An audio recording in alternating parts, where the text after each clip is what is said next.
What up, everybody? You're now tuned into the true definition of a sports fanatic. I'm your host, Brandon Lampley, back today with another live stream. And I was not looking forward to the show today all that much. I was looking forward, but not all that much at first, until I realized I was pulling into the Wawa to get me an icy earlier, and then it hit me. I said, man, we had a Dewey and a Caleb Von Chase on site today. Oh, I am so ready. Hey, Mr. Reed, your boys, Caleb Vaughn got him a sack, and Dewey was out there playing meaningful reps. I thought about you. I ain't gonna lie, I did. I thought about you. I say, that's your boys. I say, both his boys showed up today, man. But overall, I mean, I'm not in despair like some people are. They lost by 8 points. And I mean, you were a couple toe drags away from it being a game. I mean, you went 0 for 3 in the red zone. Trevor went 0 for 7 as far as throwing the ball in the red zone. So the offensive line, it is what it is. I don't know how much you can change that. I mean, will Cam Robinson help that much coming back? You do some shuffling. I just know one thing. Chris Jones needs to fire his agent. He does. He needs to fire his agent because there ain't no way. The game he put on Sunday, he needs to be getting quarterback money almost. Like, it's absolutely insane. I was listening to the broadcast, and they was like, yo, he should hold out in the second half and demand $30 million on the spot. And they needed to give it to him. Like, it's unfathomable the impact that he had, and he has had no training camp, no practice, no nothing. And he was out there pushing grown men around like they were on the playground. But it is what it is. Once again, I got my co-host with me, Mr. John Reed. How are you feeling today, sir? Yeah, I'm feeling all right, man. let me say this right quick. I would never thought, I just say it bluntly, that we will be having our show the Monday after week 2, and the topic of conversation would be, where's the offense? They got playmakers, man. They got running backs, They got a quarterback, and this team couldn't score a touchdown. I mean, I know we talking about Kansas City. Don't get me wrong. The defending Super Bowl champ. Yeah.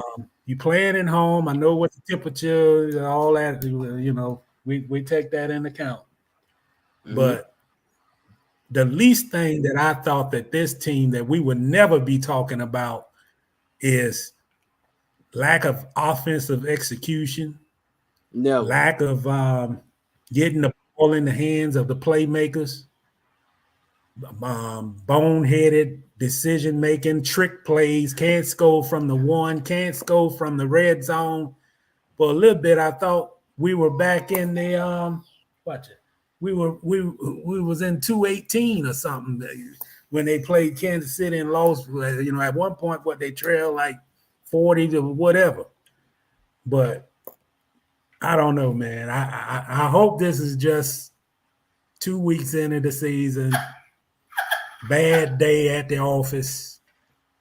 Get back into working in the flow of the offense, man. I tweeted this out earlier today. I think they're thinking too much. I think they're doing too much thinking. I think that you got to play instinctive. You got to get the ball in the hands of the playmakers, and whatever it takes, just utilize it. You can't give Travis Etienne 12 carries or don't play tank. I mean, I don't know, man. You got to do better.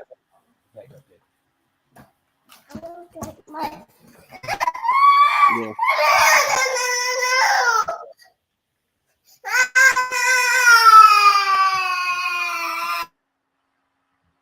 Wow, she's like going ham right now.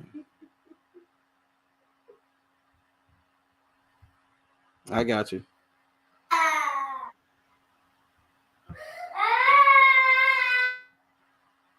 I got you muted. You good. I got you. I'm gonna get some of these comments real quick.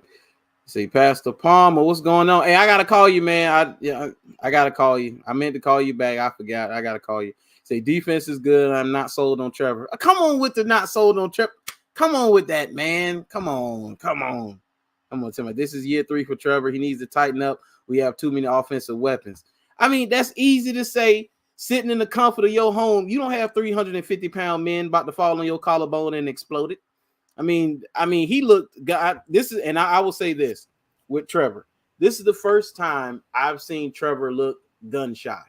Like and not even that he saw ghosts in the pocket. It's just that when guys start to get close, that was the first time. I didn't see the eye of the tiger from him Sunday. Usually you see the eye of the tiger. Like that's what I usually see from him. He gets that steely-eyed look that Brady would get from time to time. Like the Rodgers would get. You know, the great ones, they get that steely-eyed look. I didn't see that from him.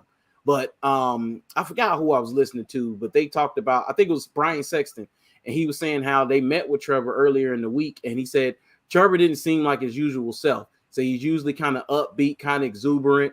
And not Trevor. My bad, not Trevor. Doug Peterson.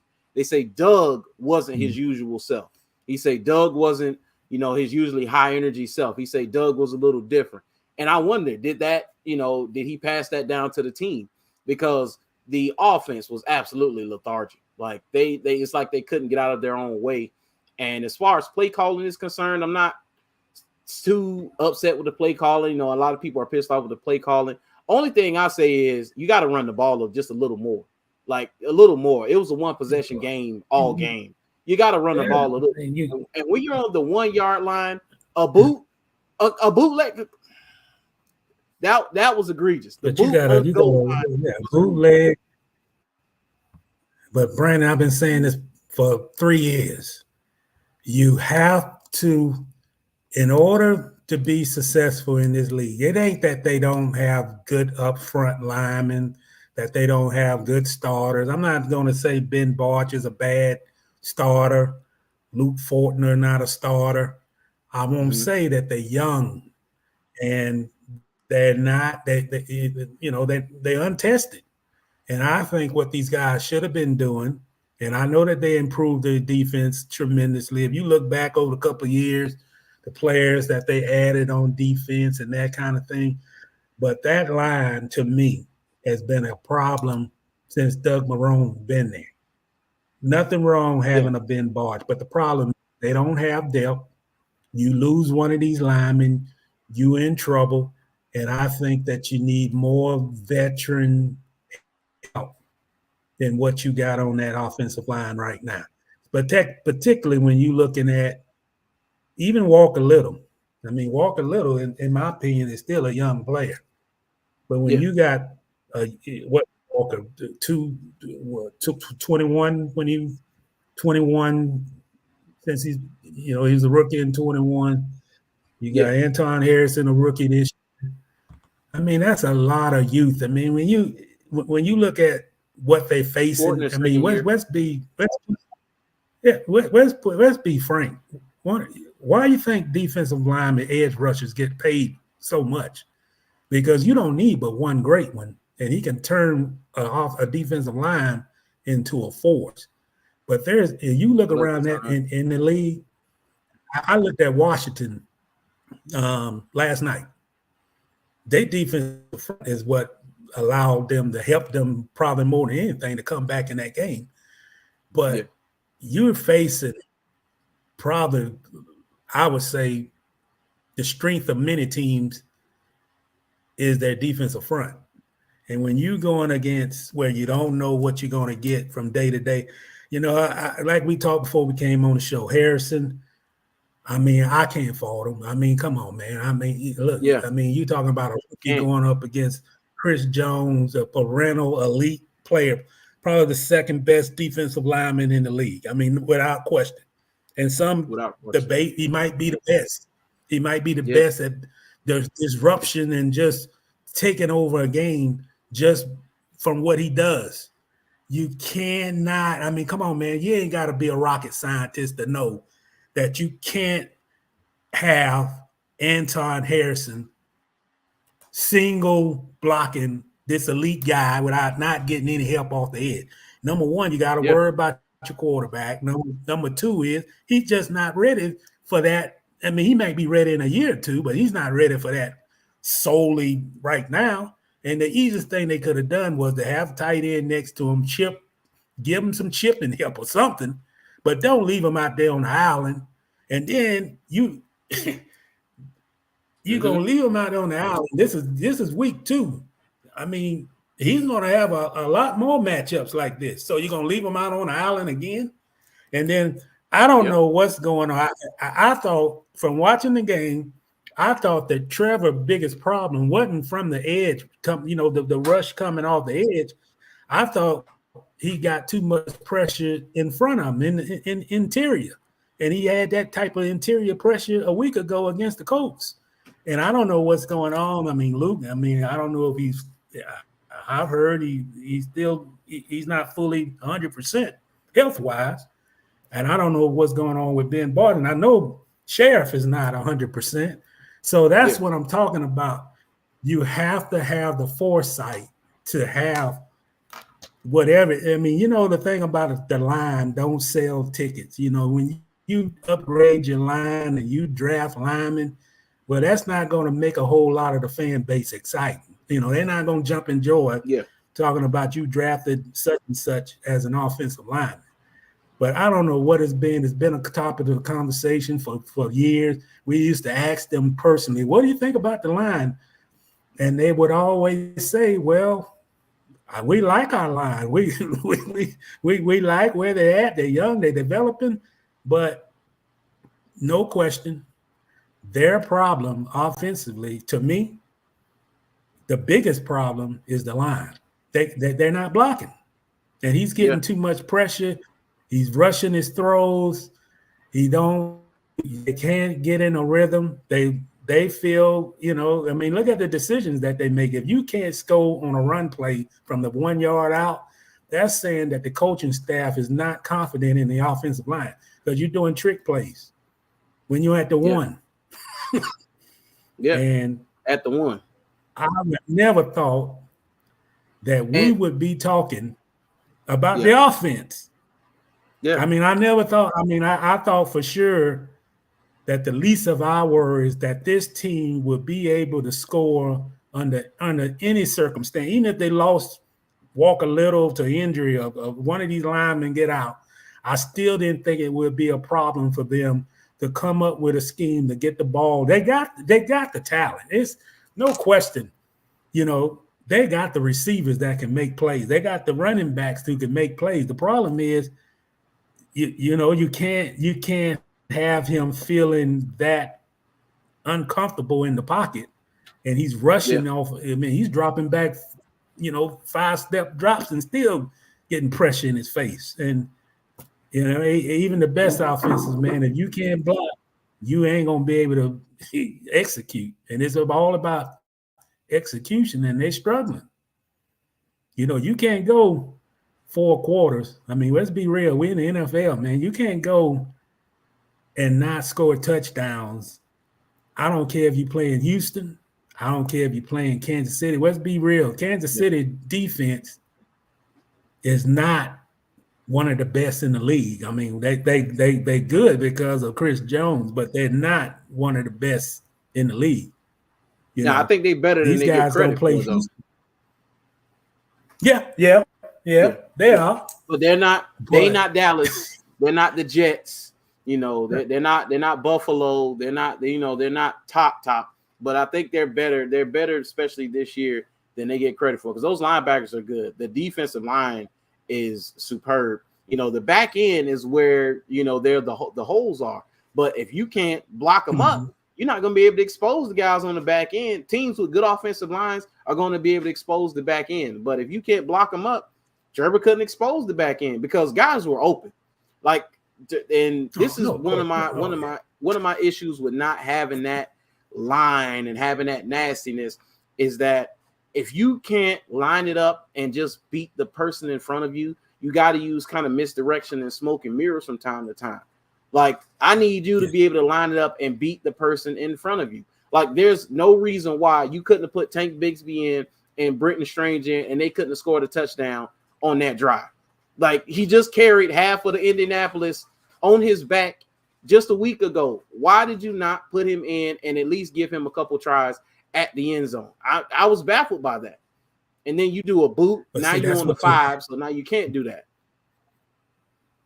But that's what you got to do with young players, man. you got to put them in position to be successful, but you can't put them in position where they absolutely lose the comp.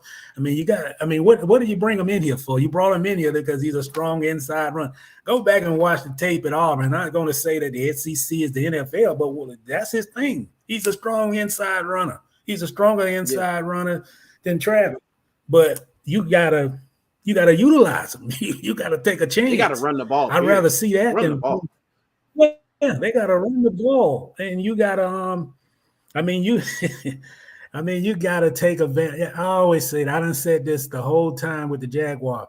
When you bring in talent in with your program, you got to find ways to utilize. You can't use the same thing. You can't. I mean, hey. You can't use the same playbook each week. You got to find different ways to get them open. I still have not found. I mean, they have not used. I mean, let's say this. I mean, Evan Ingram can get open. I'm not talking about that. But then you got Strange.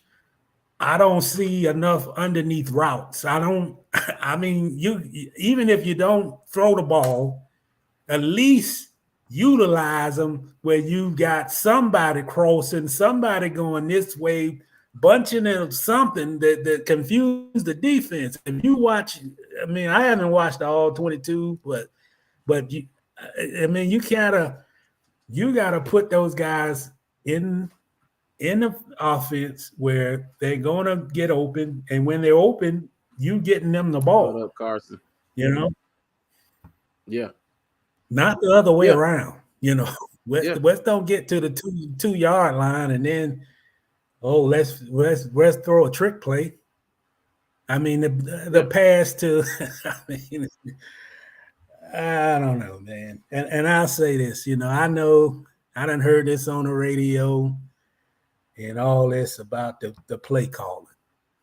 And I'm going to say point blank, even if the decision had been made that Doug was going to give that playbook up to his offensive coordinator, that shouldn't have been released a week, whenever it was, 2 days or whatever, but right before the game last week. Yeah, 3 hours before the game. 3 hours before the game. I don't care what it was, if it was in-house or what. That was a bad decision to publicly extend that information to Rappaport and have that report, because everything now is going to be scrutinized on the play call. Everything. Yesterday. He's a meme now. You saw the meme? You saw the meme? He's a meme. Yeah, he's a meme now. He's a meme now. People using the picture of him with his hand in his head. Like, it's not a good look, and that's what they've done to him. They put him in a bad spot. Well, that's the one thing about this league, man. What up, Bobby? It's nothing wrong being loyal. There's nothing wrong helping a young, inspiring young coach get to where he needs to go to. If the head coach think that he should be at a level and he's not getting the type of notoriety that he should be receiving, I don't have a problem with that. But when you're a franchise like this one, we don't have time for experiments. No. I mean, you can't, don't put things like that in front of what the real objective is. And I think, I think Doug Peterson is a great coach, a great person. I think he was, a good fit for this town, a good fit for the team. But I don't know if his offensive coordinator is ready to handle all this, man. And I just think it would have been a better way to handle it. I think right now the bottom line is you got to get as many wins as you can get right now, because just say if these guys come in next week, can't get their offensive rhythm going, lose the game to Houston, where do you think that puts the Jaguars at? And we don't want to talk about, to be honest, the worst month that Jaguars have had over the last 5 or 6 seasons has been October. We ain't even got to that yet. And I don't never want to be called a doomsayer. I don't want to be called a doomsayer, but that game yesterday was winnable. You had Kansas City, where defense shut them to held them to 17 points. And you had opportunities after opportunities to score without field goals. And you had an opportunity, you didn't cash in on it. And I found Press Taylor. He in Waffle House right now. Look at him. He's trying to figure out the playbook and trying to figure out what he's trying to eat. This is you see how they done memed him up? This is what the Jaguars have done to Press Taylor. This is what y'all did to him. This is what people doing to him right now. Hey, Carson, yes, he's a meme. He's a meme, man. Already, he's a meme. He's like such a winnable game for real. What makes it even worse? Absolutely. Yeah. Let me get some of these. You had him.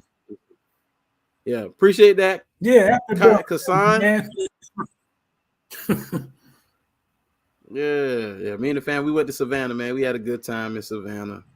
Say Pastor Farm said offensive line can't protect him, and they got to figure that out. He said, no, your defense is not strong. They're not the Eagles. Yeah, the Chiefs defense isn't the Eagles, but they're good. It's a decent bunch. He said, so is the problem the coaching staff, or is it they just not training them? I mean, part of it is coaching, and part of it is execution. Doug Peterson said, he said, we got to coach better, we got to play better. Like that's what it is. And take those trick plays out of the playbook, man. That's just, hey, if we got to be vanilla, then just be vanilla. Give the ball to the running backs. If you got to push them across the line, like I done seen happen many times, push them across the line. If your right tackle need help, put a tight end there. And what we gonna talk about that he needed help? I mean, we ain't in the business of trying to save somebody from criticism. I mean, we want wins. We don't care if you got to help your first round pick. And I'm gonna say something else, Brandon. I don't like what I see so far from Trayvon, man. I'm gonna be real with it. I mean, I thought he played pretty decent in that game last week against the Colts. When I'm watching and zeroing in on him, I mean, I still see a guy who just he's playing too high. I mean, when you play too high, you can't arch your back. You just going with a bull rush. You're not using your hands. You're not swiveling. You're not spinning. You're an easy guy to block. And I'm just, I think the kid can be tremendous. I don't know if he's getting the right coaching. I don't know what it is, but he's playing too high. You're not gonna beat an offensive tackle by no leverage, and you trying to get around them. And I'm seeing the same thing I saw last season, not toward the end of last season, but early last season. And I just think that, I mean, he's got to use his hands. I mean, come on, man. We got to have a first round pick that impact the game. I mean, I don't care, I mean, he's not impacting the game. And I know Josh got hurt, but you look at the stats, man, we can't have a number 1 overall pick making 2 tackles a game. No quarterback hits. You don't get a quarterback hit, that means you're not getting any pressure. And I don't blame it on the kid. I just blame it on that somebody has to, do a better job of teaching him things to make him a more dominant player. I don't see him as a dominant player. I watched a lot of his reps yesterday. I mean, in this league, you can't be close. You got to be there. And he's not getting off the block. He's not getting enough pressure. And every time I see him, he's playing like a power forward. He's big, he's forceful, but he ain't getting around the guy that he's supposed to get around to get the pressure. And I just think that he's not arching his back. If he can't arch his back and he's that tall, he's not going to get leverage to beat the guy he's trying to beat. And he's got to be taught things, man. You can't, this is a league where you got to come up with gimmicks. You got to come up with ways. You got to come up with different things. I mean, you look at Chris Jones. I mean, he's a power guy, but he ain't just beating you just by his brute strength. He's beating you with his technique. He's beating you with his hands. He's beating you with his swivel. He's beating you with his spin. I mean, we got to be real, man. You cannot win the war just by strength and brute strength. It's not going to get you to the quarterback. And like I said, he's a good, I don't have a question about him stopping the run. But when you're a number 1 overall pick, man, you got to be dominant. He ain't dominant. He's not dominant. And I hope he can get dominant because I like the kid. I like his family. But he's got to, you got to you got to be a number 1 overall pick, man. You can't be just a normal guy. Yeah. You got to be something special. And he's not something. He wasn't something special in that game. He played pretty good a week ago against the Colts. But man, he wasn't. I would say he wasn't a detriment Sunday, but he didn't have a whole lot of impact. Now, as far as stopping the run, you don't take a guy number 1 overall to stop the run, but that's his best asset right now. It's his run stopping ability, because that right, he's already a top tier run stuffer. He calls 2 holes, but he's got as far as being a pass rusher, he's got to continue to develop it, man, because it's not there just yet. And even between him and Josh Allen, a 6th overall pick and the 1st overall pick. We need to be looking at guys who are dominant, and we don't have that. We need at least one, like a Chris Jones. Like, pull up the Chiefs defense. The Chiefs defense is a bunch of guys and Chris Jones. Now you got a couple young guys that's coming on. I do like Karlaftis. Karlaftis is good. He's coming along very nicely. I do like Karlaftis, but they have a dominant guy in Chris Jones, and Chris Jones made everybody better. And you need that guy. Now I think we do have a budding star, though. We have a budding star, and he's been on the upswing anyway, but I think he's getting better and better, and that's Andre Cisco. Man, if Andre Cisco picks that ball off and walk into the end zone, good Lord, man. But I think Cisco is next up. Cisco is definitely next up. Let me get a few of these comments. Yeah, what's up, Carson and Bobby? See, Texans next week. Don't know what type of team that is, and the Falcons in London, and the start of the gauntlet of the schedule. Yeah, the schedule doesn't get easier. Kassan, the schedule does not get easier. Like, you got back-to-back games in London. Man, you got the Ravens coming up. You got the Bengals coming up. You got the Bills coming up. Like, man, it don't get easy. Sleep on the Falcons either. The Falcons 2-0. Don't sleep. Falcons on them look good. Hey, Bijan Robinson looking good, man. Yeah. Say no. Say no. The trick. Happy birthday, Brandon. Hopefully you had a great weekend despite Jaguars losing. I had an excellent weekend. I did. He said, I get 2 tackles off the couch. I may get steamrolled, but we'll hold on for help. He said, Chris Jones said I was in the suite eating wings on drinks and came off the street and swim moved all day. Didn't he, Kassan?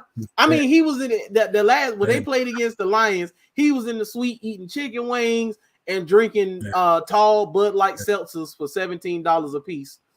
And he came off the street and straight steamrolled the city of Jacksonville. Like, that's crazy to me. But he's great. No training camp. No nothing.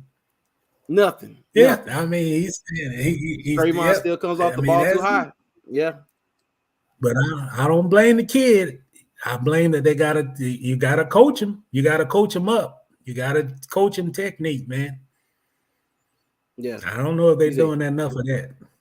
Yeah, he's a Sicko got some butter hands eating popcorn all game on the sideline. I wouldn't say he got butter hands, but he's the DB. If his hands were great, he'd be playing receiver. So, that's the old adage. The guys who can't catch all that well, they go play DB. If he had excellent hands, he'd be playing wide receiver. So, it is what it is. But man, he has those 2 interceptions.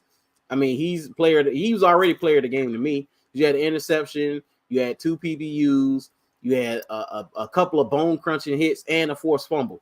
So he was player of the game yesterday for me. So Brandon, I got to ask you this, man. Mm-hmm. Cam Robinson came back, so he's got to miss 2 more weeks, I believe, whatever it is. What do they do? What do you think they should do? What's the answer? Ooh. Putting him back at left tackle and moving Walker to left guard, or making Little the swing, or what? I think they got to do something. I mean, obviously something's gonna change once Cam get back, but yes, it has something got to change at that left guard. Ben has not played well for 2 weeks. Exactly what the Jaguars didn't want has happened, which is now you have to make a decision on inserting Cam in the starting lineup and shuffling the line, because what they would have wanted is the fact of either moving Cam to guard or making him a swing tackle, because they will want these 2 tackles that have played so well that it was no question that they're the tackles and he has to be either the swing or you got to move him inside the guard. Now you have a decision to make. You have to shuffle the line, and I think it should be this. And I know this is going to kill his confidence, but it is what it is. And I think he can gain it back over time. But put Cam at left, Walker at right, and Anton swing tackle. I don't know if I want Anton inside at guard, and I guess you would have to do something at guard. I probably wouldn't want him at guard. I don't know if he can play guard, but the 2 tackles has got to be Cam at left and Walker at right. Or you leave if you want to leave Walker at left and put Cam at right, but Cam has to be a starting tackle, and Walker has to be the other starting tackle. Those have to be your starting tackles. I mean, that's just what it is. And for Walker Little, Walker hasn't played terribly because he's only given up 3 pressures and no sacks, and I think in 88 snaps or something like that. And I think he's been 3rd in efficiency as far as tackles in the league. So Walker hasn't been bad. He hasn't been bad. No, he hasn't been bad. I agree with you. I agree. Yeah, Robert. Get the most experience that you have on both on at your tackles, because that's most important to save your quarterback from getting injured. So I agree with you on that. I would move Walker to right tackle, bring Cam back at left, and make Harrison the swing. And then I would even take Ben out and put Shatley at the guard. I would take Ben Barch out and just put Shatley. I would put the most experience I got on that line going forward. And then, I know Harrison, you don't have to justify being a 1st-round pick, man. I mean, I'll find ways to get him in, but I mean, we need experience on those ends, on those tackles. And I don't know if you got enough right now with Harrison. Yeah. Because if you lose your quarterback, that's the end of it. That's it. I mean, and just like Robert says here, he's played bad. I mean, it ain't you got to call a spade as a spade. And I'll be honest, I think Fortner, I don't know if he's injured, but he's not playing well either. And Ben just, I don't know. I don't think he's physical enough. I think he's getting beat repeatedly. And he got beat last week. He got beat again this week. And I'm a person that, man, you just can't sit back and have wishful thinking that everything's gonna change and they're gonna learn from their mistakes. And you go week to week and it's same old. Because if you lose 3 games, 4 games over the first 2 months of the season, it's hard, man. The first thing we're going to say that if they lose this game against Houston, oh, there got to be some changes made. I mean, that's going to Yeah, be the cry from the fan base. You're going to have to make absolutely. some changes. Yeah. And And hey, first, I hey, mean, and you know what applies when it's time to make changes. Hey, last hired, first fired. So the first thing that people want to point to is Press Taylor. Press Taylor. Hey, he got to get. Hey, give me that play sheet, buddy. Go ahead, get that up. Get that back to Doug. That's what people are gonna want to see. It is what it is. Hey, I mean, that's just what it is. Because defensively, I think they'll be in just about any and every game. The oh yeah, defense, yeah, I think defense. for sure they can hold their own. I don't think they have any. I don't see it if the Chiefs, even though the Chiefs aren't what they were last year, it's very clear that they're not what they were last year. Mahomes is still Mahomes. I mean, Mahomes made plays in that game where when they needed it, he had it. Like when they absolutely needed it, Mahomes delivered. I mean, and that was the difference between the two. When you look at the difference between the MVP, two-time Super Bowl champion quarterback, and a quarterback who's on the rise, it was a very clear difference between Trevor Lawrence and Patrick Mahomes Sunday. You know, now how Mm-hmm. big that chasm is between the two, you know, it's up for debate. But when when the Chiefs needed it, Mahomes delivered. So, you know, and they only had one full drive on the Jaguars defense, one, because the other came off a turnover where they scored a touchdown. They had one touchdown drive where they drove the length of the field all game. And I don't care. I don't care if he was throwing to me and you out there. That's impressive. Mm-hmm. I want to like this. I want to say something about the play calling with these wide receivers, man. You Mm-hmm. know, I thought purposely they they made an effort. Let's be real. They made an effort to get Christian Kirk the ball because of that one catch a week ago. But it shouldn't be that, man. I mean, let those guys get open, get the ball. Don't count how many, who's getting what. I think we got a little something going on.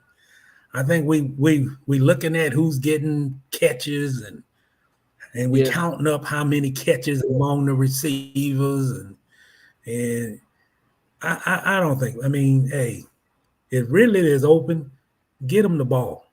If Christian Kirk is open, get them the ball. If they lining up, move around guys in a slot, get your tight ends involved other than Evan Ingram. I mean, you gotta utilize. I've said this from the get-go.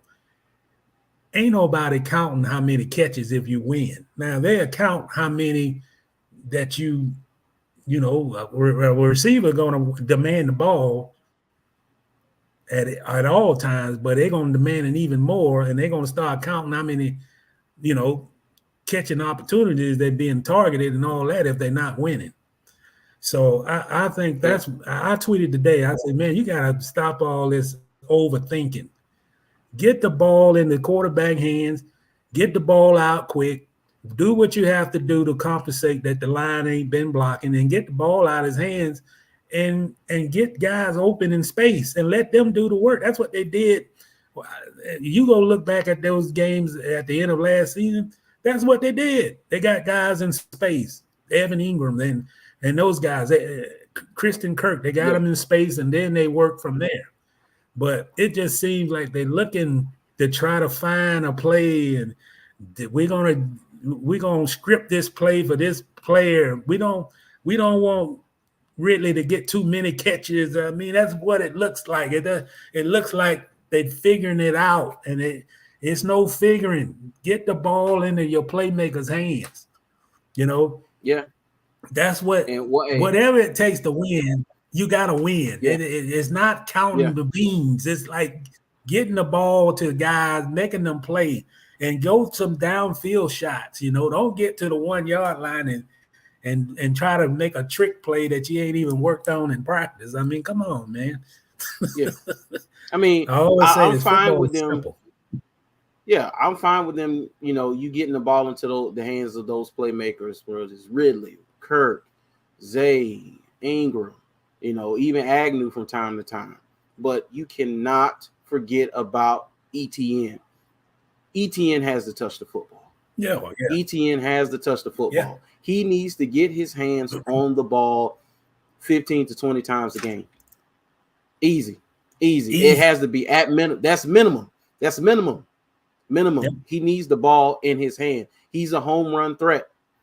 Get the ball in his hands. And him not getting, I think that was one of the differences in the game, is him not getting the ball enough. Because yes, okay, our best lineman is Walker Little. Like, there's no question about it. The best lineman on the field for Jacksonville is Walker Little. Everybody else is a question mark across the board after that.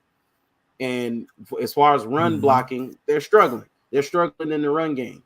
Okay, still continue to run the football. Continue to run it. Because like that's why when, and this is what pisses me off. This is what pissed me off.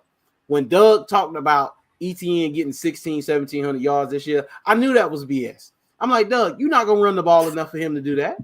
You're not. I knew that. I'm like, so when I saw that, I kind of like, it was almost like an eye roll, like, really? That's what you're doing? You buttering us up for something that you're not going to deliver on because you're not going to run the ball. You're not. And sure enough, in a one possession game, I would love to know how many times they ran the ball in the second half. Like, I would love to know that. I haven't counted it up, but I would love to know how many times they ran the ball in the second half. I'm pretty sure you can count on both hands how many times they ran the ball in the second half. It's ridiculous, man. And what did the Chiefs do? Pacheco had like 4 yards in the first half. Like 4 yards. I know they put up the graphic. They had second half. That boy had like 70 yards in the second half. Come on, somebody.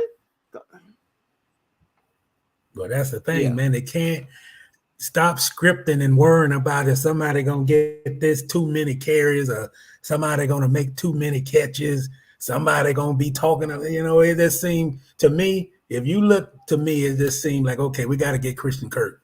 We got to get him involved in the offense. There's nothing wrong getting them involved in the offense. But if I need to get the ball 9 times to Ridley, I'm going to get it 9 times to Ridley too. And if I'm going to, there's no way that ETN should have 12 carries in a game. I mean, come on, man. There's no way. That's not enough. I mean, any running back, ain't even breaking a sweat. Dearness had an 8-yard run. So I was like, hey, you got to continue to run the ball. You getting something there. There's something there. Go. But no.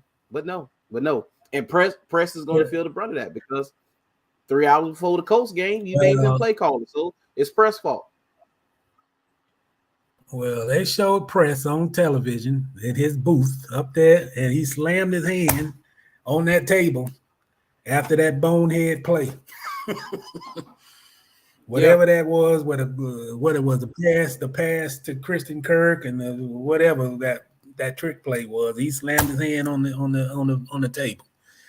But man, it's too much thinking, man. Just go out, play football, play the way you played at the end of last year, and it's that simple. And you got a deep threat, a midfield threat, or whatever you want to call it, in Ridley.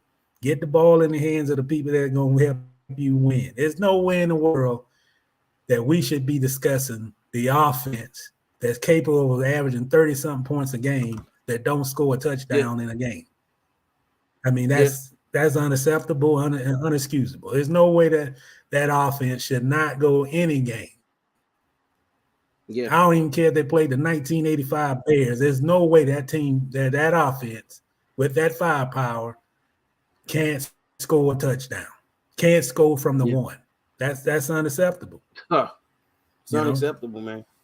It's unacceptable. And that's where, hey, all of this smoke and mirrors, this misdirection, these pretty plays that, hey, watch this hand, don't watch what this hand is doing. No.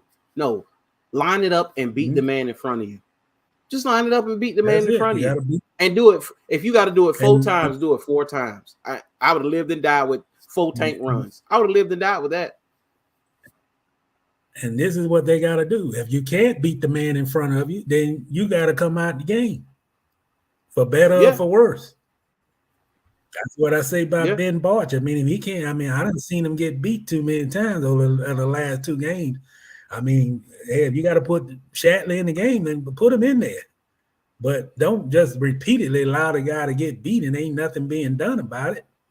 And I say the same thing with Harrison. I mean, we can't go a full game where you have this kid going up against Chris Jones without any help. I mean, that don't do anything for him, and it didn't do nothing for the team. I mean, get him some help. You got tight ends that can block, put them next to him and let him chip them or something. Grab and bite, but don't leave the kid out there on the island. Like, okay, he'll figure it out. And then you got a quarterback that can get sacked and get hurt. I mean, come on, man. That's not benefiting the team. Nope, but not at all. You win some, you lose some. I just hope that they don't lay any more eggs like that, man. That was an opportunity that they had an opportunity to knock off Kansas City, put away all of what happened last year, the 2 losses against them, and start out 2-0, beat the hell out, move forward. And now you got a week of questioning. Yes. What's wrong with the offense? Yep. Why in the heck out of midstream that our head coach decides to give up the play calling? Man, let me shut up before I say something. Hey, let me get these comments real quick. You say, what's Robert say? Sheriff and Fortner both had ankles. Yeah, Fortner kept lifting his hurt ankle in the game. Yeah, he wasn't right. Should have been taken out then. Then take him out. Why play him? We don't have another backup center. Yeah. Say going for 4th down on the outside, gave Mahomes that touchdown. Yeah, I didn't like going forward on 4th down. He should have punted the football. He said our rookie needed tight end help against Jones. You said that, Mr. Reed. You said it. Why not give him tight end help instead of leaving him on the island? Why? He's saying no Tank was dumb when ETN was getting cramps. Yeah, ETN cramping up. Put Tank in. Yeah. Dearness Johnson. Give Dearness Johnson more carries. Like, let him build off that 8-yard run. Like, what are you doing? He's saying Taylor is screwed. Now he's on the Chiefs. They never paid attention to the Jags. Oh, yeah, they was all on Jawan Taylor. Yeah, it's a wrap for him now. Like, he got to line up right, and he better get that. He better get the him jumping the snap. He better get it right now, because you could tell he got flagged 5 times Sunday. 5 times. So yeah, and he got benched. He got benched the series. And he got benched. Yeah. So it's a Taylor heading to the waiver wire soon. Reed not putting up with all the false starts and holding. Yeah, Trayvon got him twice on the holding. But yeah, I mean it is what it is. I like what Andy Reid did, man. He took his kid out the game. The announcer said, well, first they said, well, he's benched. Then they came back and said, well, they probably just gonna sit him out of series so he can get his head straight. But that's what I like. That's coaching, man. You're not gonna sit up here and let this dude get 2 in a row offside penalties and nothing being done about it. Man, I say this, Brandon, in order to be successful, man, you got to have guys looking over their shoulders, man. They got to have an edge about themselves. Like, man, if I don't play well, this dude might come in here, take my job forever. And I don't know if we got that fear on this team. Yeah. I don't know if Ben March worried about Shatley coming in and taking his job. I think he's saying, man, they ain't got nobody else behind me, so hell, I'm good. Could be. He said, yeah, Peterson did say that. Press called all of the second half of games last year. He said a lot of comeback games. Yeah.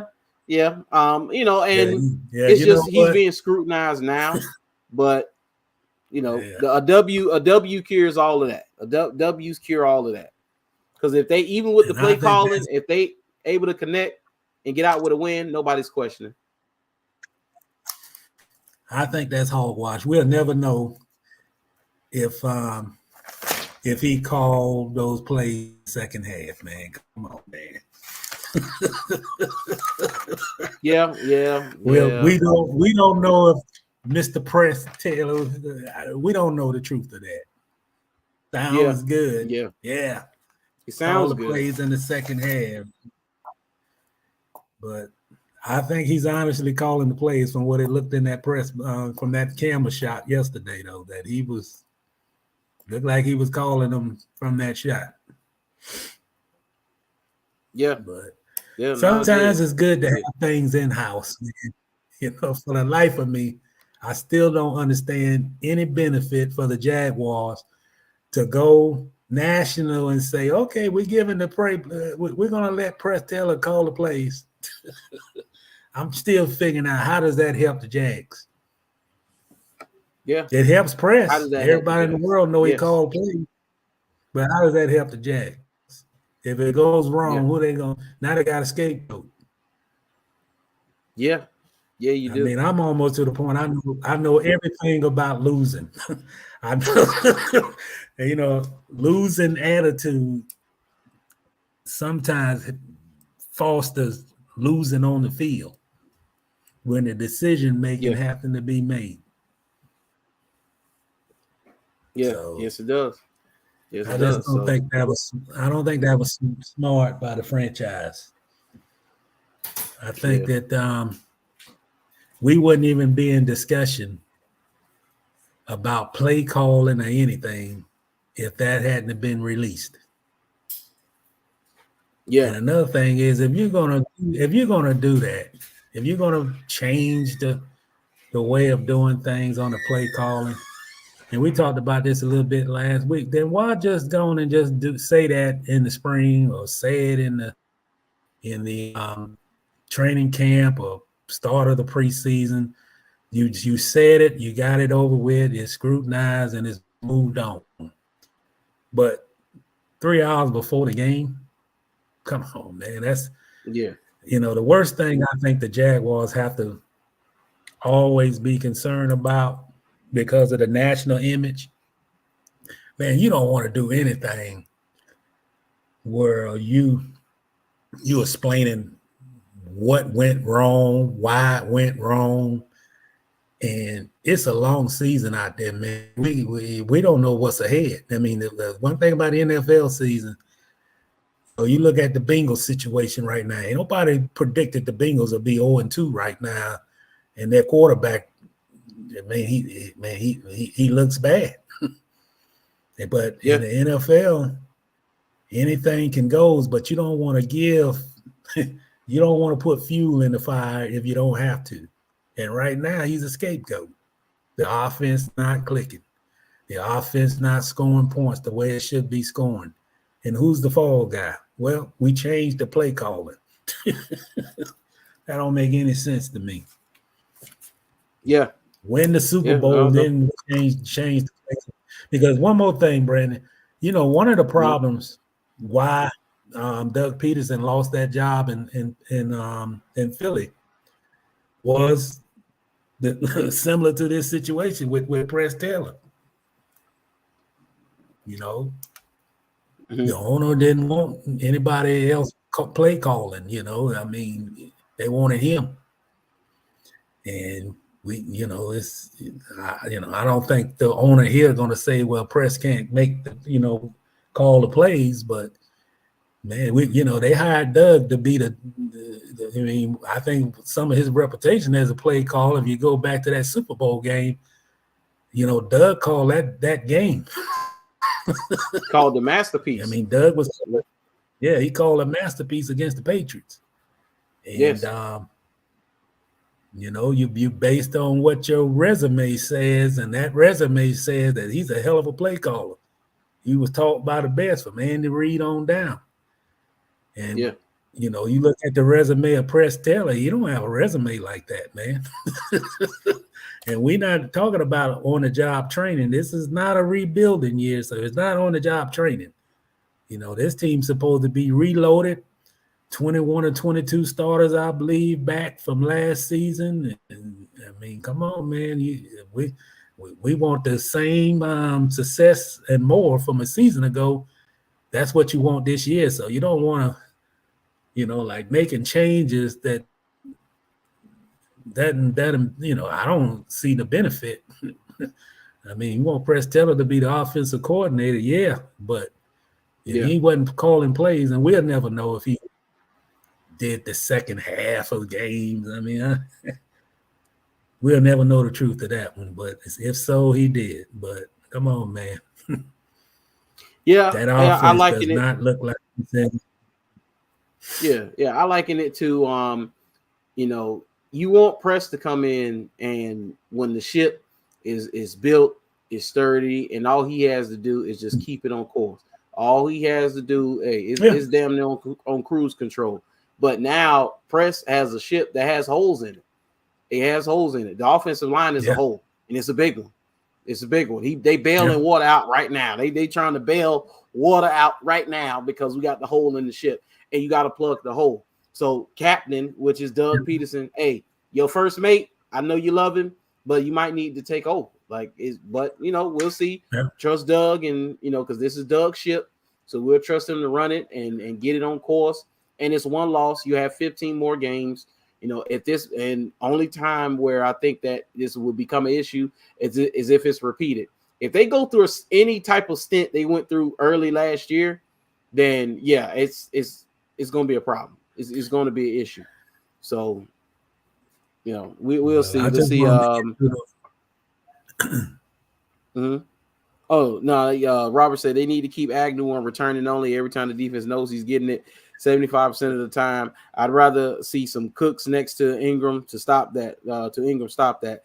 Yeah, I will say every time Agnew comes on the field, they run a play for him. So it's like the defense is going to know that he's getting the ball. I have noticed that. And I'm like, Agnew's on the field. Oh, Agnew's on the field. He's most likely getting the ball. And defenses are ready for that. They've been ready for that every time. I think he's touched the ball like 2 or 3 times. Every time it's been like little to no gain. So, the Bengals, they getting beat up. I heard they getting beat up. He said their O-line might be worse. Their O-line is probably worse than ours. So, Joe, but that line, they still ain't figured that line out in Cincinnati, man. And it's from that cheap behind owner. What was that, Mike Brown? That cheap behind owner. That's why that line like that. Mike Brown. Yeah, don't want to spend money. Even when he got a good team.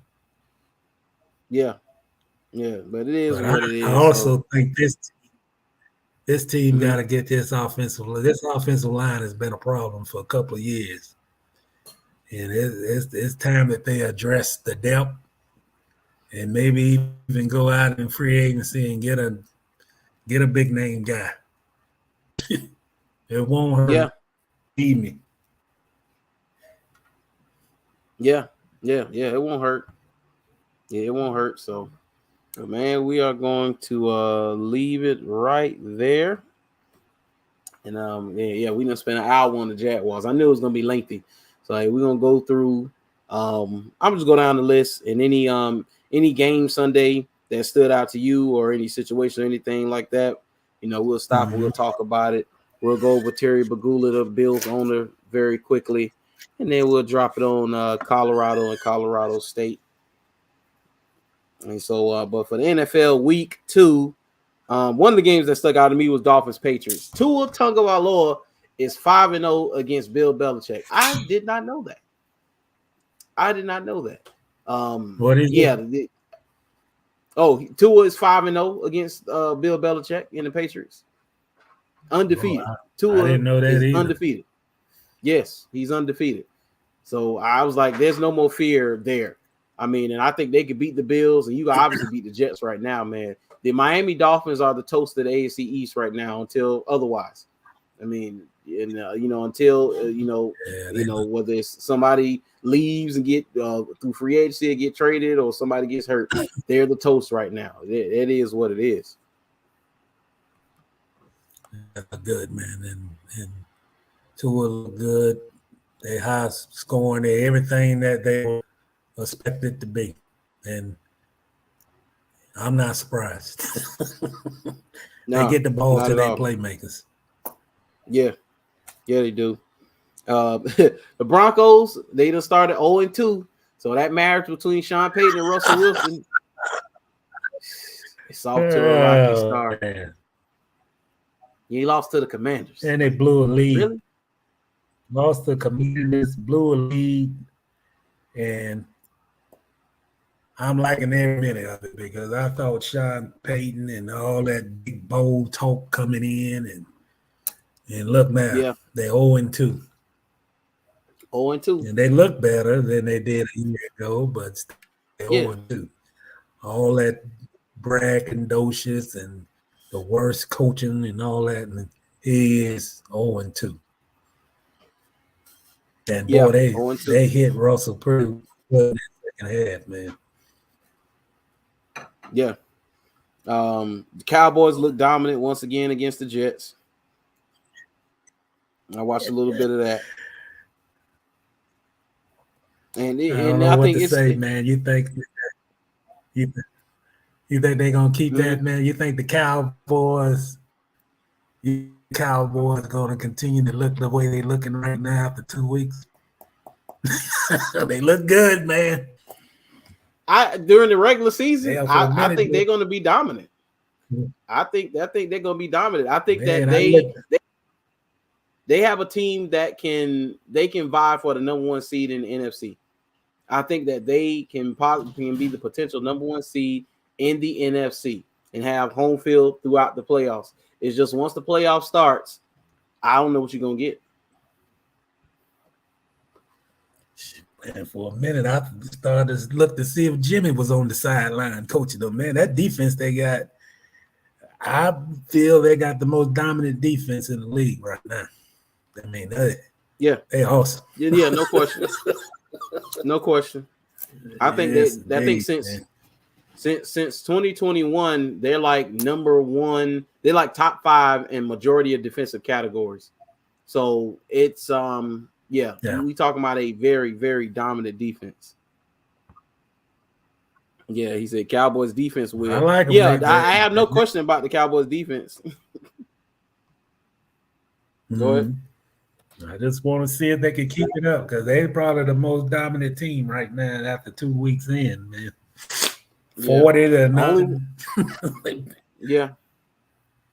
The only other team that looks as dominant as them is the 49ers. Yeah. I forgot about them. Yeah, 49ers. They look good.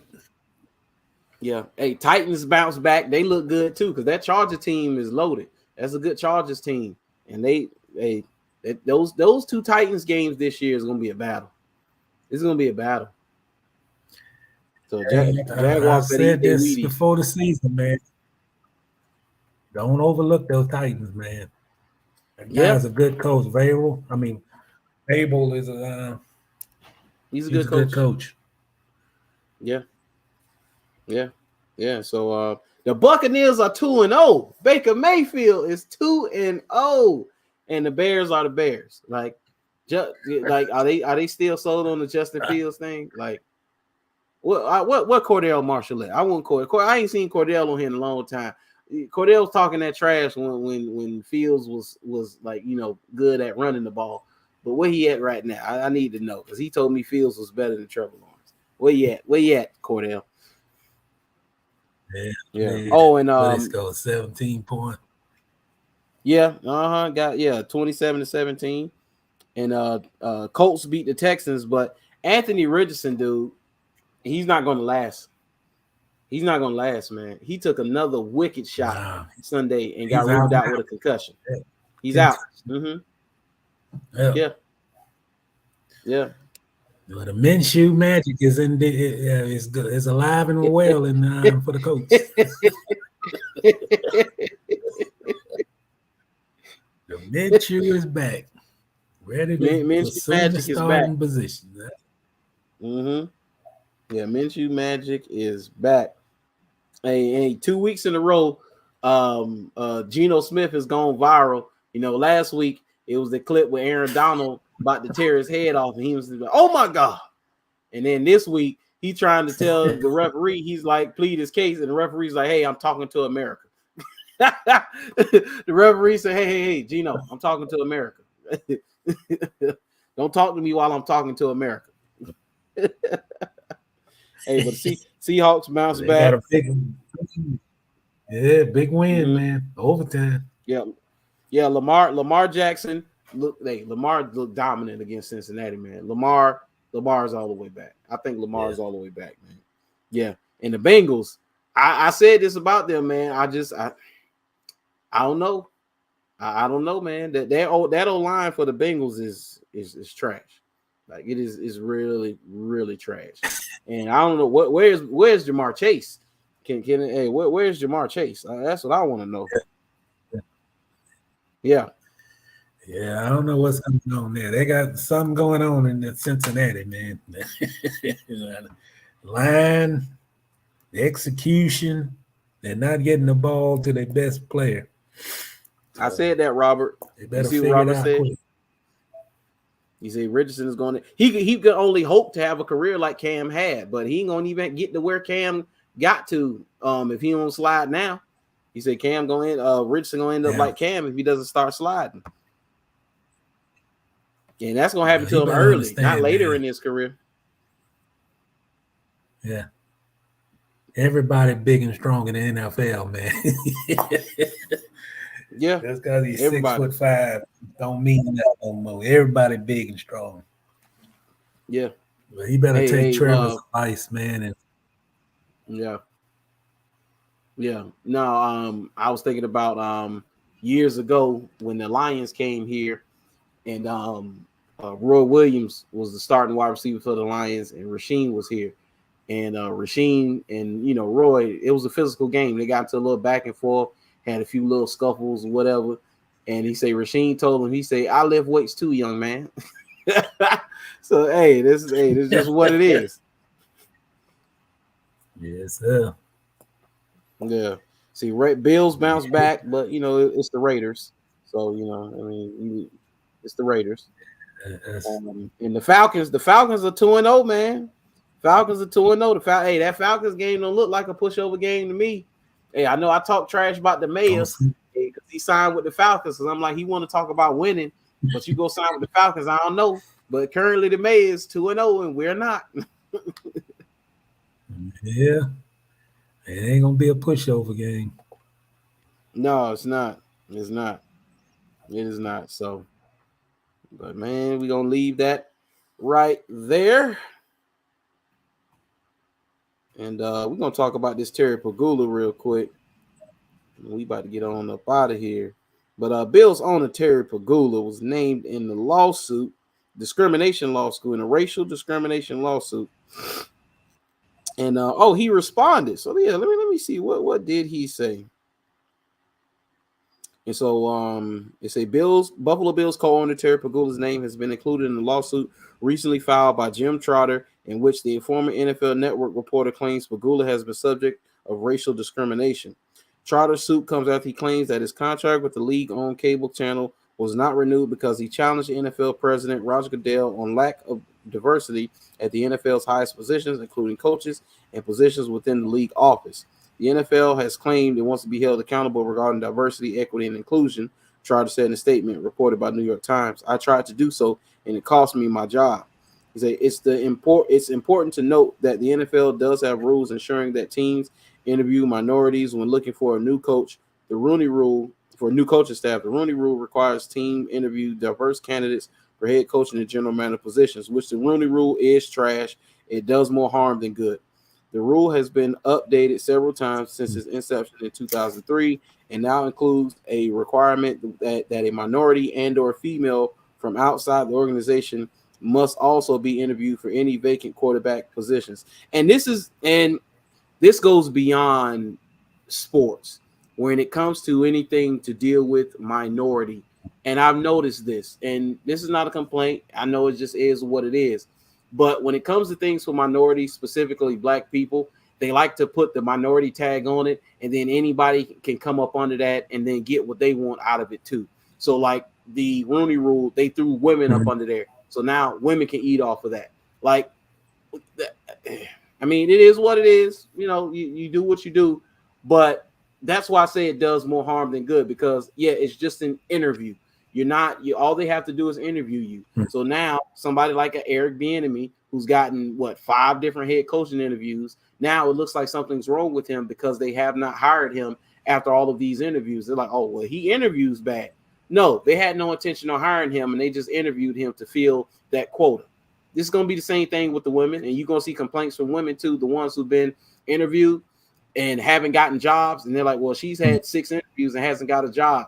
Yeah, they're going to complain too because they're going to see it as well. That's the Rudy rule. So it says, he said, while Pegula isn't listed as a co-defendant specifically as a team's owner, he's being sued collectively with the other 31 NFL team owners. However, Trotter specifically mentions Pegula along with Dallas Cowboys owner Jerry Jones as having made racially charged statements at various times and uses the alleged incidents to support his claim that the NFL isn't addressing a lack of diversity. So, according to Trotter's complaint, Pegula made comments about players' protests against racial injustices happening across the nation, specifically after the death of George Floyd.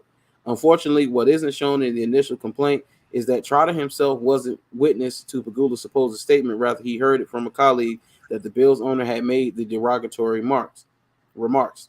While Trotter complaint also says that no remedial action was taken after the alleged Pegula incident. However, the league said that they looked into the complaint in 2020 and that they could not find any cooperation for the claim. Pegula himself vehemently denies having made the statement and said that he is horrified that anyone would connect him to an allegation of this kind. He said, the statement that attributed to me in Mr. Trotter's complaint is absolutely false. I'm horrified that anyone would connect me to an allegation of this kind. Racism has no place in our society, and I personally disgusted that my name is associated with this complaint. See, Bills head coach Sean McDermott spoke up on behalf of Pegula this week, saying that the claims are not in line with the character of the man he knows. He say, we put out an internal thing yesterday here with the leadership group in the 6 years that I've known Terry Pegula. That is not his character. That is not the man I know. Yeah, I'm sure. I mean, and what do you expect them to say? Come on. I mean, what do you expect them to say? Like, why are we even taking comments from them? Like, we already know what you're going to say. I didn't say it. I didn't do it. Hey, I can vouch for him. He's really not like that. You know, what else are they going to say? But when it comes to this, it's very clear what's happening and what's going on. And I'm going to be honest with you. I, for one, I'm over it. I really am. I'm over it because how can you tell someone who owns the league how to run their league? And I'm just going off. This is just being logical. This is my logical thinking about it because I understand, like, okay, yeah, 80% of the players are African American. You know, you want more representation in coaching and ownership. And, you know, Mr. Reed, you brought the point that Jerry Jones has never spoken on diversity and inclusion or anything like that. But he wanted to talk about it yesterday in his press conference. And he's the only owner who has a press conference after games. Like, come on, Suge Knight. Yeah. Come on. Want to be the star of the show. But I'm over it because can I come to your house and tell you how to run your house? No. If you are really serious about this, and I'm talking about those who are offended by it, those who are affected by it, those who don't like what it is. If you really have an issue with this, you know what you have to do. You know what you have to do. You have to walk away. You have to walk away and start your own. But nobody wants to do that because they want to be this whole thing with acceptance and they don't want to take the risk or whatever. But hey, Akon said it just a while ago. He said the NBA and NFL leagues, if those black players go to Africa and they start leagues over there, because the money is over there. They're not needed for money. The money's over there. You go start leagues over there and you'll dwarf what the NFL and NBA is in a short amount of time. It's not going to take that long, especially over there. But that's all good talk. That's all. It sounds good because we know that they're not going to do those things because, hey, this is where you want to be. And so instead of you making a logical change, you're going to sit and it's like old man yelling at the cloud, like, hey, I want to be in the leadership. I want to be a head coach. I want to be an owner. I want. Okay, well, this is my league. And you can't do nothing about that. That's basically what they told you. They showed their hand. It's not going to change anytime soon.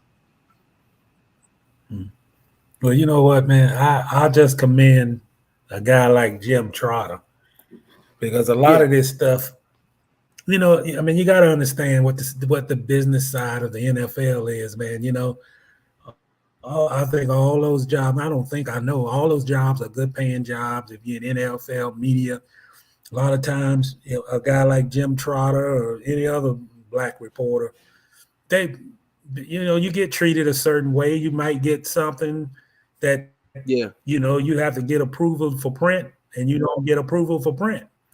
But I commend him because everything that he has in that lawsuit, I believe Yeah. is true. I know what the culture of the league is. That a lot of things is said behind closed doors. I think one thing about the NFL, and it's always been about the NFL, that it's been one of these. It's like a club.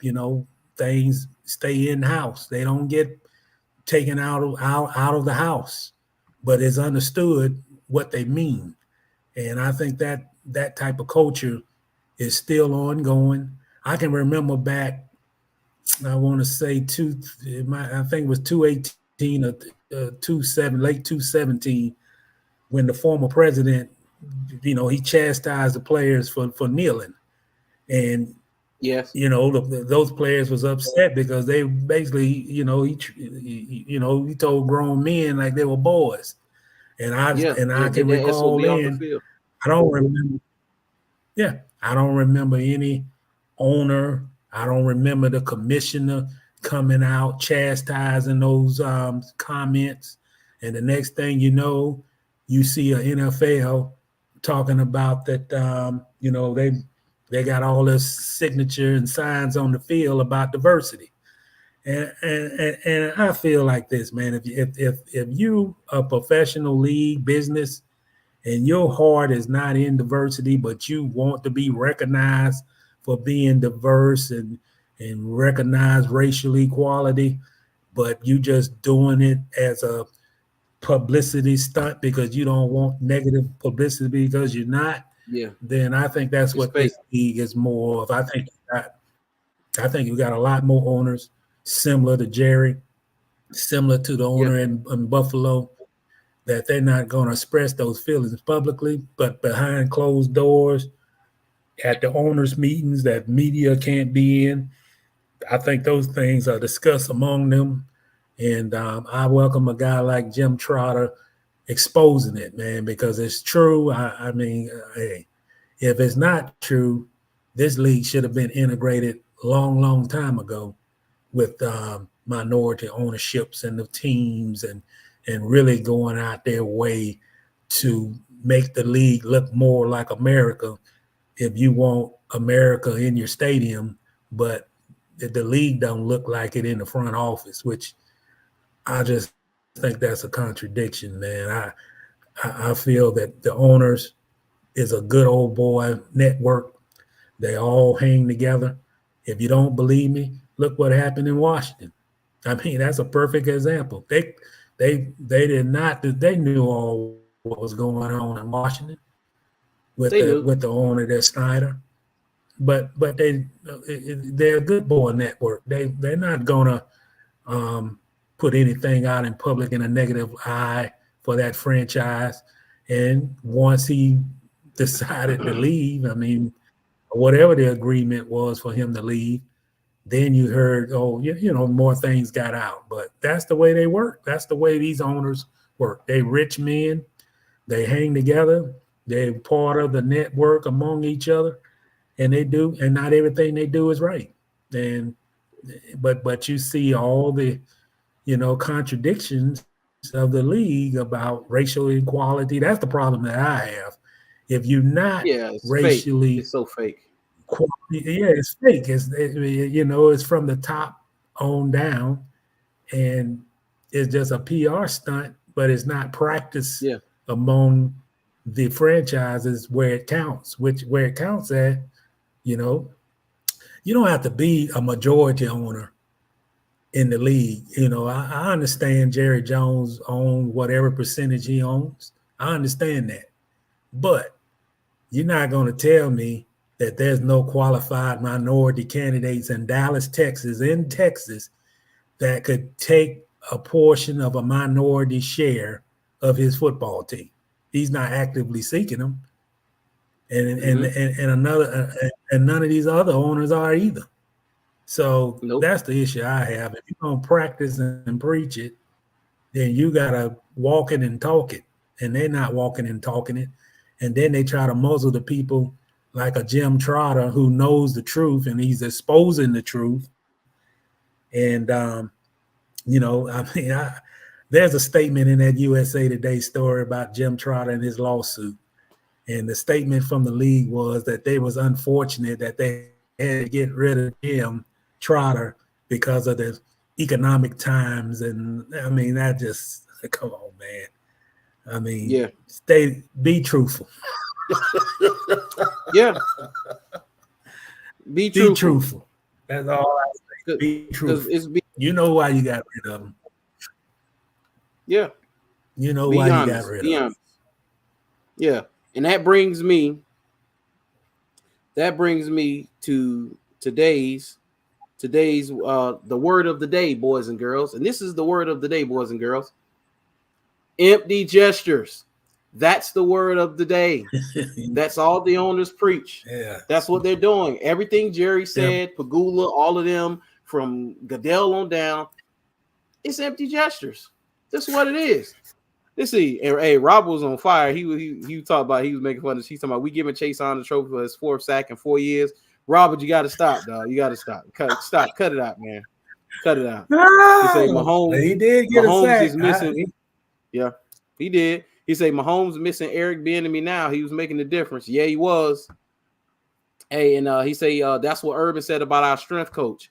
Yeah, the same thing Sean McDermott said is the same thing Urban said about our strength coach. And our GM and how they viewed the strength coach. It's the same thing. It's the same thing. But this is all just, it's empty, man. It's empty. The stuff on the field, it's just, they giving you crumbs. I would have much more respect for guys like Jerry Jones, for the Pegulas, for even Goodell, all the owners to say, okay, well, we don't care about inclusion. We don't care about diversity. It is what it is. And, this is our league. So if you want anything to change, you want to do anything, go create your own league. I would have much more respect for them if they said that, because that's exactly what they show. They just don't say it. Let's read this quote. This is what Jim Trotter said, that the Buffalo owner said. If the black players don't like it here, they should go back to Africa and see how bad it is. Jerry Jones quote, if blacks feel some kind of way, they should buy their own team and hire who they want to hire. That's what those quotes was. Those quotes are in his lawsuit that they said. If blacks feel some kind of way, they should buy their own team and hire who they want to hire. That's from Jerry. Quoted and documented in that lawsuit. And what did Jerry say today? Sunday after the game. Oh, he will work any way he can to get more minority ownership or whatever in the league. And you know what's sad about what those statements that came from the Bills and the Terry Pegula and Jerry Jones? They're out of line, but they're right. They're right. That's the quiet part out loud. Yeah, you the owner, you can hire who you want, but that's the biggest problem in America right now, because that's the problem. It's so hard for us to get in the door to make the decisions, and that's what the problem got to change. We talk about black head coaches, we talk about black general managers. Well, those are the two positions that we don't have enough of them in the NFL that makes the decisions. We got plenty of players, but we ain't got enough GMs and we ain't got enough head coaches. Same thing in college football. People criticize Dion and all that, but the bottom line is they need more Dions out there head coaching jobs in college football. Those are the decision-making jobs. Those are the jobs where the head coach going to hire his staff. If the GM is in power, he's going to hire the head coach. He wants, people that he knows. He's going to hire people that he's already been around. And those are the doors that are being closed. And, the NFL is serious about diversity. Then they'll do more than just put the Rooney Rule out, which is just basically, okay, well, we already got our guy, but we'll hire but we'll interview a minority. That's not taking it enough, man.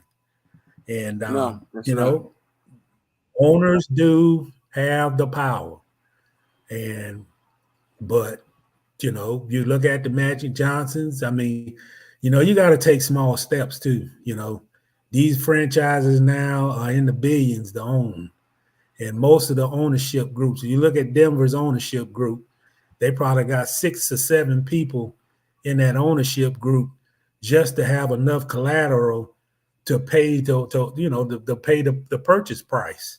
You know, it's almost to the point now you own a franchise, you gotta have investors in the group to purchase the team. What up, Marcus? And that's Yeah. where it comes in that you know you got to get more minority owners, or even you know find find a majority of ownership.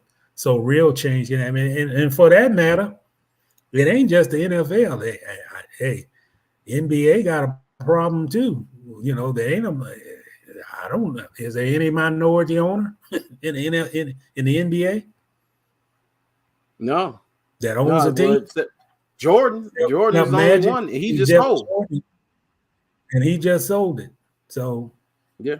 and I know it Yeah. ain't nothing in baseball.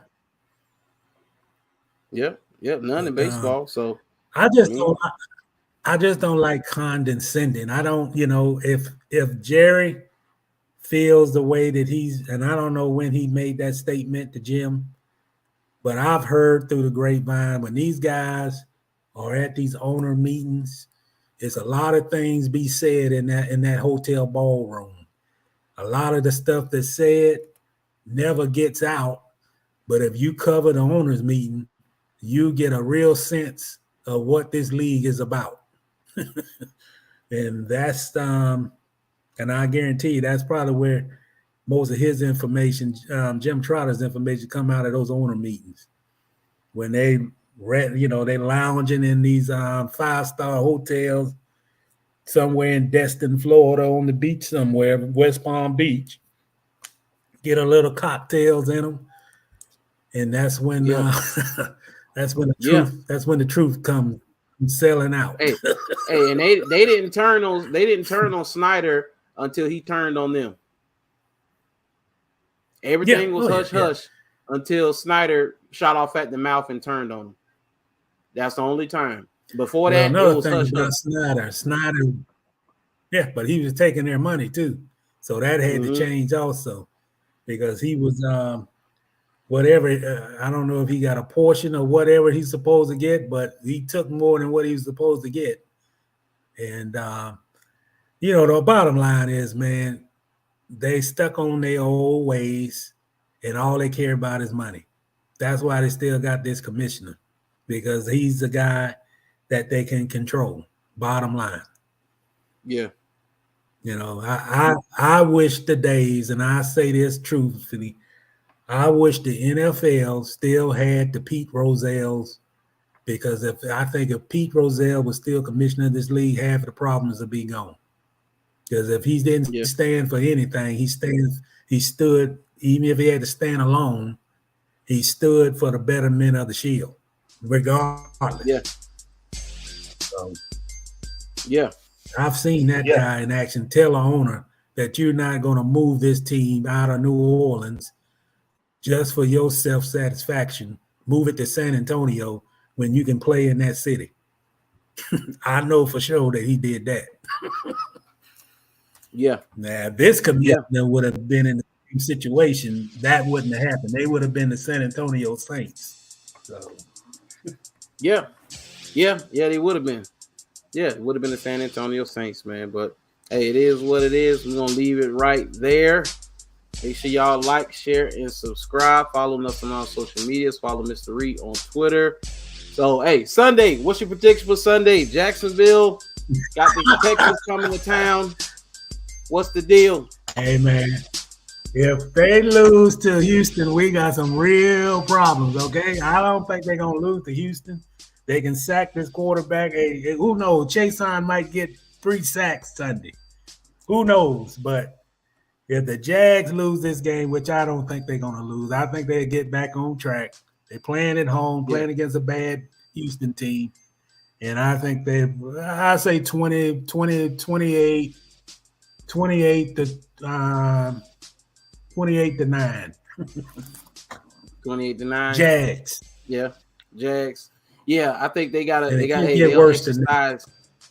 Yeah, they'll exercise a few demons, and I feel that, I would say 28, 20. I'll say 27-13, 27-13, somewhere up in there. I'll give the Texans at least one touchdown. They played better against the Colts, but I don't see them beating Jacksonville Sunday. But man, I know one thing. If they lose this game right here, you put the entire fan base on edge.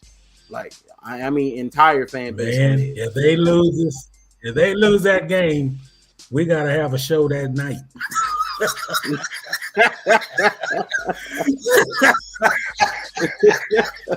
Hey, we gotta go live. We gotta go live after the game, man. If they lose that game to Houston. Hey, Kasan say pray for his Panthers tonight. Hey, y'all, you got to get your boys some weapons, man. You got to get Bryce. They got to get Bryce some weapons. Get him a run game. Hey, we gonna pray for him, man. He say seats price dropped from $99 standing room to $39.99. Oh man, already the seats done dropped already. Oh, when I tell you this, hey, this is a turncoat fan base right here, dog. You talking about fickle as can be. Come on, standing room only was $99, and now it's down to $39. And hold on, so was that the price drop from the Chiefs game to the Texans game, or were the Texans standing only $99 and now it's dropped to $39? Because it's two different franchises. So the standing room for the Chiefs being $99 and Texas being $39, I get that because it's the Texans. So, but if it was previously that and it dropped after Sunday, come on, man, come on. But yeah. Not lose. That drop even lower than that. It'll drop even lower than that. He said, "Hey, that price. Hey," he said, "Don't let the Jags lose to the Texans. That will be the price then." Yeah, that's gonna be the price. Mm-hmm. Yeah. Back when you used to be able to get those $25. Yeah, be back to $25. Yeah, it'd be same prices. Yeah. Same price at the parking. Go Jags! Don't fall. Please don't. Let me say this quick, man. Don't fall into that 218, man. It was all hyped up. They beat the Patriots. Don't go back to 218. Whatever you do, don't do that. Please. Yeah. Please. That was an awful year. Awful year. But man, make sure y'all like, share, and subscribe. Yeah. What Kasan say? He said we'll walk up game day for any seats at the box office. Yeah. You don't want to. We don't want to go back to them days. Hey, I used to be able to get $20 tickets an hour before kickoff in the nosebleeds. Get a ticket, get a 400 section seat for $20, and I would wait till after the first quarter till I ain't see nobody. I was like, "Ooh, what's in the 200s?" Okay, that seat right there, that's been empty all game, and went and sat in the 200s. That's what I used to do. Yeah. Can't do that no more. But they lose. They keep losing. Be able to do that again. Man. Well, let's hope they don't do that. Yeah. If they lose anymore, boy. It might be hell trying to get the new stadium. Yeah, it may be. So, man, I appreciate all of y'all for tuning in. Thank you for making me a part of your day today. Just like, comment, share, and subscribe. It's all free. Helps push me through the algorithm. I appreciate everybody. Follow Mr. Reed on Twitter. Follow me on all of my social medias. He said, what up, Marcus? Let me get this last comment. He said, who can we complain to about the outrageous price for food and drinks at the stadium? Marcus, where you been? We've been talking about that for about 2 years now. Man, that's been my pet peeve, man. They man, told me to be quiet about it. Hey, $15 for some nuggets smaller than this phone. Like all three of the nuggets I could fit in the circumference of this phone, and the fry basket I could fit in the circumference of this phone. $15. Come on, man. A tall boy seltzer. $15. Tall boy seltzer, $17, $18. Yeah. Like, come on, man. Get it. Yeah, Marcus. We don't talk about it. We done talked about it, Marcus. I mean, it is. Yeah, we done talked. We done experienced it, and then got hijacked with them prices when we was at the game. So yeah, I'm always gonna talk about it. And then you can go to Atlanta and go to the Foul and get pizza, a drink, and French fries for $5. So yeah. Then I heard one more thing. I heard that the water Sunday was $12 and $7 for water. $12 for a bottle of water. When the thermometer showed 120 degrees on the field. Come on, Jags, stop ripping people off, man. Yeah. Hey, Kassan, you better use that rule. You can bring in a Ziploc bag, 12 by 12. Hey, from home with public sub or something. Yeah, you can put a little water in there too, right? I think they allow you to bring one bottle of water. Yeah, Marcus said it was definitely $7. $7 for a bottle of water. And ain't that? Come on, man. $7 for water. $7 for water. Man, what they want you to do? Go dip a cup in the St. John River? And hey, you can't do that because it's no re-entry, so you can't even do that. Yeah, you can't dip a cup in the water in the river. Boy, they get you, man. Come on, Jags. We gotta make an editorial, man. Come on, Jags. The tickets are high. The team is 1-1. You don't need to charge folks $7. I might have to stay in my crib and watch the big screen. Right. I got a refrigerator full of cold water and a whole case of beer that don't cost that much. I can get a whole case for $17.99. Shoot, what you would pay for one alcoholic beverage? No, alcoholic beverage, but for two people, some food, water, alcoholic beverage. I can go to Aldi and get groceries for the week. Straight up. You ain't kidding. You ain't kidding. Straight up. You exactly.